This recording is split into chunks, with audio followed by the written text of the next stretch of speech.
Sir basically Jaipur से हूँ, और जो जयपुर की जो लोकेशन है वहाँ पे सारा काम स्टैचू मेकिंग का होता है। जो दिल्ली में है या फिर आउट ऑफ इंडिया भी है, पूरा स्टैचू मेकिंग का किस तरह के स्टैचूज? सर जो मेंस के होते हैं वो एनिमल्स के, या फिर जितने भी होते हैं ना मार्बल के स्टैचू, जितने भी स्टैचू बनते हैं गॉडेस के जो होते हैं, सारे स्टैचूज बनते हैं। बट सर गैप बिजनेस में ये है कि जो हमारी जो वहाँ की लोकेलिटी है ना, वो एजुकेशन नहीं है। वो सिर्फ बेसिक एजुकेशन लेते हैं, कस्टमर से डील करते हैं इंग्लिश स्पीकिंग नॉर्मल। फॉरेन के भी कस्टमर्स होते हैं कुछ, जो मेरी जनरेशन के जो लोग हैं वो डील कर रहे हैं। बट गैप ये है कि कोई फीमेल इस बिजनेस को नहीं कर रही है। कोई फीमेल इस बिजनेस को नहीं कर रही, लेकिन हाँ। क्या ये आपका बैकग्राउंड है, यानी आपके पेरेंट्स का यही बिजनेस है? जी सर, मेरे जो फादर है और मेरा भाई है मुझसे छोटा, भी करंटली वो नया इस बिजनेस में आया है। एग्जैक्टली आप लोग क्या करते हैं इसमें? मतलब आप मैन्युफैक्चरिंग करते हैं, वो बनाते हैं? सर स्टोन, हम स्टोन्स का अपना जो माइंस होती है वहां से परचेस करते हैं स्टोन्स, और फिर खुद बनाते हैं। और अभी आपका बिजनेस किस लेवल पे है, इन द सेंस कि मतलब कितने लोग काम करते हैं आपके सर वहाँ पर? अभी ये थोड़ा सा स्टार्टिंग फेज में ही है, क्योंकि हमारी कोई फर्म नहीं है। अभी मेरे फादर कर रहे हैं, लेकिन वो अपने पर्सनली बेसिस पे कर रहे हैं। वो कस्टमर किसी फर्म से लेते हैं, जैसे सपोज टू मेरे रिलेशन में काफ़ी लोग हैं, तो उनकी अपनी फर्म सेटल है और उनका अपना पर्टिकुलर पोर्टल है, उन्होंने परचेज भी कर रखा है, और काफ़ी लोग उनके अंडर में काम कर रहे हैं। ऐसा है, लेकिन उनका सेटल्ड है सब कुछ, बट हमारा सेटल्ड नहीं है। मतलब आप बेसिकली बना करके उनको देते हैं, हाँ, फिर वो आगे सेल करते हैं। हाँ, फिर वो आगे That's what cell you're saying? करते हैं। ये आइडिया बहुत इंटरेस्टिंग है। इसमें अब सवाल उठता है कि आप क्या कर सकते हैं, आपका क्या बैकग्राउंड है, आपने सर, क्या एजुकेशनल बैकग्राउंड क्या है आपका? मैंने वैसे बीटेक की है इलेक्ट्रिकल से, और अभी दिल्ली पुलिस में करंटली मैं प्लेस्ड हूँ, क्योंकि मैं चाह रही थी कि वो मेरा बेसिक एक लेवल बन जाए, उसके बाद में बिजनेस में कुछ करूँ, ताकि मैं फाइनेंशियली फ्री रहूँ। आप जो फीमेल्स हैं उनकी बेसिक साइकी को समझते हो कि उनकी जो चॉइसेस होती हैं वो बहुत अलग होती है उनसे जो कि मेल्स होते हैं। फॉर एग्जाम्पल, जिस तरह की जो चीजें आप अपने कमरे में रखते होगे, जिस तरह से अपने कमरे को सजाते हो, क्या वो उससे बहुत अलग नहीं है जिस तरह से आपका भाई करता है? बहुत डिफरेंट है। बहुत डिफरेंट है ना, जमीन आसमान का फर्क है दोनों में। तो आपका भाई समझ नहीं सकता कि ये सब आपने अपने कमरे में क्यों रखा हुआ है, या अपने कमरे को इस तरीके से क्यों डेकोरेट किया हुआ है, इस तरह से क्यों उसका इंटीरियर किया हुआ है, वो सिर्फ आप ही समझते हो। तो फीमेल्स की साइकी आप समझते हो। हाँ। उसको अगर आप कनेक्ट करो इस बिजनेस से, तो इसमें बहुत पोटेंशियल है। इन द सेंस आप लोग खुद बना रहे हो, लेकिन खुद बनाने की एक लिमिट होती है। लेकिन क्योंकि आपके फादर खुद इस बिजनेस को कर रहे हैं इतने टाइम से, तो उनको इन एंड आउट सब कुछ पता है। जी सर। कि माल कितने का आता है, उसमें कितने का मार्जिन होता है, कैसे बनता है, क्या कॉस्ट है, और लोग कौन कौन है जो बना रहे हैं। इसका भी बेसिकली एक गढ़ होगा। गढ़ इन द सेंस कि एक एरिया होगा जहां पर ये सारे जितने भी आर्टिस्ट हैं वो लोग बैठते होंगे, उनकी दुकानें होंगी, और वहां पर वो लोग बना करके पीछे घर में बना रहे होंगे, आगे दुकान है वहीं पे सेल कर रहे हैं, वहां से लोग होलसेल में लेते होंगे, फिर आगे जाके रिटेल शॉप्स में सेल करते होंगे। तो अगर इस बिजनेस में आप कुछ इनोवेशन लेकर के आ पाओ, यानी आपकी जो सबसे बड़ी स्ट्रेंथ है वो मैंने अभी क्या कहा, बीइंग अ फीमेल, आप बेसिक फीमेल्स की साइकी को समझते हो। तो ऐसी क्या आइटम्स हैं इस तरह की जो आप अपने कमरे में रखना चाहोगे? मे बी उसमें सिर्फ स्टैचू नहीं होगा, स्टैचू कुछ बहुत इंटरेस्टिंग सा होगा, उसके अंदर कुछ नियॉन लाइटिंग होगी, मे बी लैम्प शेड होगा उसका। What I am saying is कि देखो, इस बिजनेस को करने के 2-3 तरीके हैं। एक तरीका तो ये है कि आपने स्टैचूज बनाए, आगे सप्लाई करें। ऐसा तो और भी बहुत लोग कर रहे हैं। कॉम्पिटिटर्स काफी हैं। तो यहाँ पे मार्जिन एक लिमिट पे जाकर के अटक जाएगा, उसके बियॉन्ड नहीं जाएगा। यानी जितना टाइम लगाओगे स्टैचू बनाने में, उतनी ही रिटर्न आएगी। तो you are basically exchanging money with time. तो वहां पे एक अपर लिमिट आ जाती है। अगर उनको 100 स्टैचूज की रिक्वायरमेंट है, तो आपके जैसे उनको अलग अलग बहुत सारे लोगों से टाइप करना पड़ेगा, 10 लोगों से टाइप करना पड़ेगा, राइट? Yes sir. तो उस बिजनेस की एक लिमिट है, और ये जिसकी मैं बात कर रहा हूं, अगर इसमें आप चले गए तो इसकी कोई लिमिट नहीं है।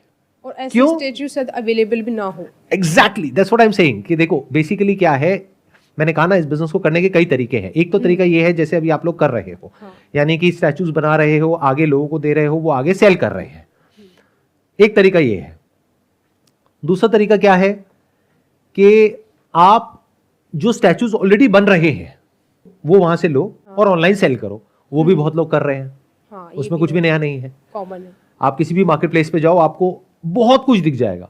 100-200 रुपए से स्टार्टिंग होकर के आगे कोई लिमिट ही नहीं है कहां तक क्या क्या चीजें बिक रही हैं। तो उसमें you will be one of the players. मतलब हजारों लोगों की भीड़ है जो ऐसा कुछ बेचना चाह रहे हैं, उसमें आप भी शामिल हो गए।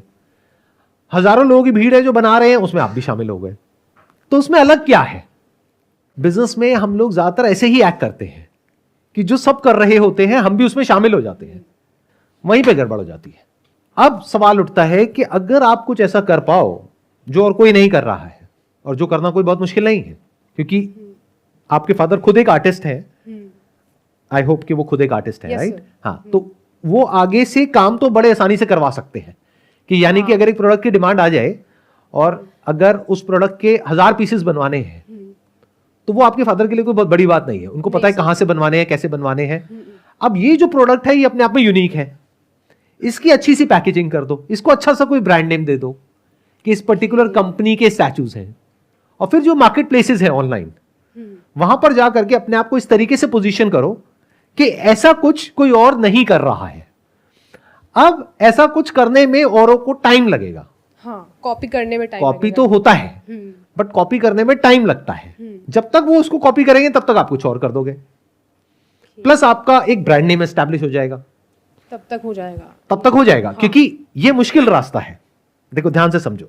बिजनेस में क्या होता है कि एक होता है रास्ता जो शुरू में थोड़ा सा मुश्किल होता है, आगे जाकर के आसान हो जाता है। एक है जो शुरू में आसान होता है लेकिन आगे जाकर के बहुत मुश्किल हो जाता है। Yes sir. 99% लोग इस रास्ते पे चलते हैं, यानी आसान सा रास्ता पकड़ते हैं कि अच्छा सबसे आसान रास्ता क्या है, यहां से माल ले लो वहां बेच दो। अरे तो ये तो कोई भी कर सकता है। तो आप तो एक ऐसी मार्केट में घुस गए जहां पे एक ही तरीका है आगे बढ़ने का कि प्राइस कम करो। अब प्राइस कब तक कम करोगे, कहां तक कम करोगे? हो सकता है कोई और आ जाए जिसके पास में डीपर पॉकेट्स हैं, वो आकर के कहे कि अच्छा तू 10 रुपए का देगा, मैं 9 रुपए का दूंगा, मैं तो लॉस भी उठाने को तैयार हूं। ऐसा होता है, ऐसा हो रहा है आपके बिजनेस में ऑलरेडी, है ना? ये होना ही है कि और जो आर्टिस्ट हैं, हो सकता है आज आप कहते हो कि भाई हम महीने के 10 स्टैचू बनाते हैं और 10-10 हजार रुपए कमाते हैं, हम लाख रुपए महीने का कमाते हैं। लेकिन कोई और हो सकता है वो कहे कि मेरे लिए तो 50,000 भी बहुत है। हाँ, जो नया स्टार्ट कर रहा है वो कहेगा मेरे लिए 50,000 भी बहुत है। तो वो कहेगा मैं 5,000 में करने को तैयार हूं, मेरे को 10,000 का मार्जिन नहीं चाहिए। तो वो जो एजेंसी है या वो जो बंदा है बीच में जो आगे सप्लाई कर रहा है, वो आपको छोड़ करके उनसे लेने लग जाएगा, तो आपका बिजनेस खत्म रातों रात। ये गड़बड़ होती है वो करने में जो सब कर रहे हैं। बट मैं जिसकी बात कर रहा हूं, I am talking about creating something unique which is not there in this entire world, but वो कनेक्ट होता है उससे जो कि आपकी सबसे बड़ी स्ट्रेंथ है। आप ये भी समझते हो कि आपके घर में पूजा पाठ होता है, तो वहां पे किस तरह की भगवान की जो मूर्तियां हैं वो आप वहां पर रखते हो, उसको और बेटर कैसे बना सकते हैं, that you have to think. और मजे की बात क्या, आपने बीटेक किया हुआ है। Yes sir. तो अगर आप थोड़ा सा उसमें दिमाग लगाओ कि जो मैंने आपको बोला कि अगर उसके साथ में लाइटिंग को भी इंक्लूड कर दो, मार्बल यूज करने की बजाय एक स्टोन आता है उसको ऑनेक्स बोलते हैं, जिसमें पीछे से लाइट आती है, मतलब पत्थर के थ्रू लाइट आती है। तो अगर कुछ ऐसा कर सको और उसका अच्छा सा शूट करवाओ, तो ऐसी मूर्तियां जिसके अंदर से लाइट आ रही है, इमेजिन करो ओम लिखा हुआ है और लाइट नहीं दिख रही है लेकिन वो ग्लो कर रहा है, तो बहुत सेल आउट हो जाएगा सर, है ना? बहुत सेल आउट हो जाएगा। तो इसीलिए मैं बता रहा हूं कि आपको कुछ बेनिफिट हो जाए, मतलब या लोगों का कुछ बेनिफिट हो जाए। तो इस तरह से सोचना होता है। या मान लो कोई पर्टिकुलर भगवान है जिनको लोग बहुत मानते हैं, उनके यहां पे सर के पीछे एक गोल सी लाइट क्रिएट हो रही है और वो मार्बल के अंदर से निकल करके आगे तक स्प्रेड हो रही है। तो वो देखने में कितना अच्छा लगेगा, और अगर कोई ऑनलाइन ऑर्डर करेगा तो वो अपने आप में यूनिक है, कोई और नहीं कर रहा है। तो you can think about doing the same thing in a different way जो और कोई नहीं कर रहा है। Try out such a thing जहां पे आप लाइटिंग को इंटीग्रेट कर सको मार्बल के साथ में, and if you can play with this light and shadow and create something interesting, और उसको अच्छे से पैकेज कर दिया, अच्छे से ब्रांड कर दिया, उसकी अच्छे से एड्स चला दी मार्केट प्लेसेस पे, तो कितने बड़े लेवल पे ये बिजनेस जा सकता है, उसकी कोई लिमिट नहीं है। yes, अब सवाल उठता है कि अगर ये इतना आसान लग रहा है सुनने में और इतना बड़ा लग रहा है, तो लोग करते क्यों नहीं है? क्योंकि शुरू में करने में थोड़ी सी दिक्कत आने वाली है। आप कई तरह की चीजें बनाओगे, वो नहीं बन पाएगी नई तरह के मटेरियल में। तो एक तरह का आप एक प्रोडक्ट को इन्वेंट कर रहे हो, लेकिन ये करना आपके लिए बहुत आसान है क्योंकि आपका फैमिली बैकग्राउंड है। हाँ, एग्जीक्यूशन आसान है, एग्जीक्यूशन बहुत आसान है, खुद ही इस बिजनेस राइट, में, और पूरा का पूरा नेटवर्क है आपके पास में। तो एक बार अगर आपने ऐसे 2-3 प्रोडक्ट्स भी क्रिएट कर लिए, उससे शुरू कर दिया अपने बिजनेस को, फिर जब वो चल गए तो धीरे धीरे अपनी रेंज बढ़ा दी प्रोडक्ट्स की। और सर अगर कॉपी कर लेता है तो कोई मतलब सेम, क्योंकि बनाने वाले तो बहुत वो तो सारे हैं। करेगा, बट हाँ। नकल नकल होती है, असल असल होती है। नंबर एक हम्म, कि अगर आपकी जो क्वालिटी है वो औरों से बेटर है, तो इसका मतलब क्या है, ऑनलाइन आपके जो रिव्यूज हैं वो औरों से बेटर होंगे। That is one. प्लस अपनी पैकेजिंग को अलग करो। कॉपी करेगा भी तो किसको करेगा, प्रोडक्ट को करेगा ना। हाँ, प्रोडक्ट पैकेजिंग को तो नहीं कर सकता, नाम को तो नहीं कर सकता, आपके ट्रेडमार्क को तो नहीं कर सकता, ब्रांड नेम को तो नहीं कर सकता। नहीं नहीं नहीं। उस पे काम करो, यानी अपनी जो पैकेजिंग है, जिस तरह से आप प्रेजेंट कर रहे हो उसको अच्छे से करो। प्लस जो प्रोडक्ट की क्वालिटी है, यहां पर आपका जो बीटेक है वो काम आएगा, क्योंकि आप एक्चुअल में कुछ ऐसा कर पाओगे जो और लोग हो सकता है बहुत सफाई से ना कर पाए। डीलिंग नहीं कर सकते वो। नहीं, डीलिंग तो शायद कर लेंगे, लेकिन वो एक ऐसा प्रोडक्ट क्रिएट नहीं कर सकते जो कि देखने में बड़ा क्लीन सा हो। मतलब उसमें ऐसा ना हो कि पीछे से तारे दिख रही हैं, या देखने में बहुत ही अनटाइडी सा है, या फिनिशिंग अच्छी नहीं है। तो ये कहना बड़ा आसान है कि कोई कॉपी कर लेगा, बट इसको कॉपी करना इज वेरी डिफिकल्ट, क्योंकि किसी को पहले तो नॉलेज होनी चाहिए इस फील्ड की, हाँ। जो आपके फादर के पास में है। फिर उसको नॉलेज होनी चाहिए लाइटिंग की, फिर उसको नॉलेज होनी चाहिए पैकेजिंग की, ब्रांडिंग की, मार्केटिंग की। जब ये सब कुछ होगा तब वो कॉपी करेगा, और तब उसकी वो जो कॉपी है वो सक्सेसफुल हो पाएगी। तब भी क्या होगा, कंपटीशन ही तो बढ़ेगा मार्केट में। हाँ। तो बढ़ने दो, क्या दिक्कत है, इतना आप डरते क्यों हैं कंपटीशन से। बट हैविंग सेड दैट, इतनी आसानी से कोई कॉपी नहीं करने वाला है इस पर्टिकुलर प्रोडक्ट को, अगर इस तरह से आपने किया तो। और जब तक कॉपी करेगा तब तक आप पता नहीं कहां के कहां पहुंच चुके होंगे। हाँ। ऑनलाइन जो मार्केट प्लेसेस होते हैं वहां पे सारा गेम होता है रिव्यू का और रेटिंग का।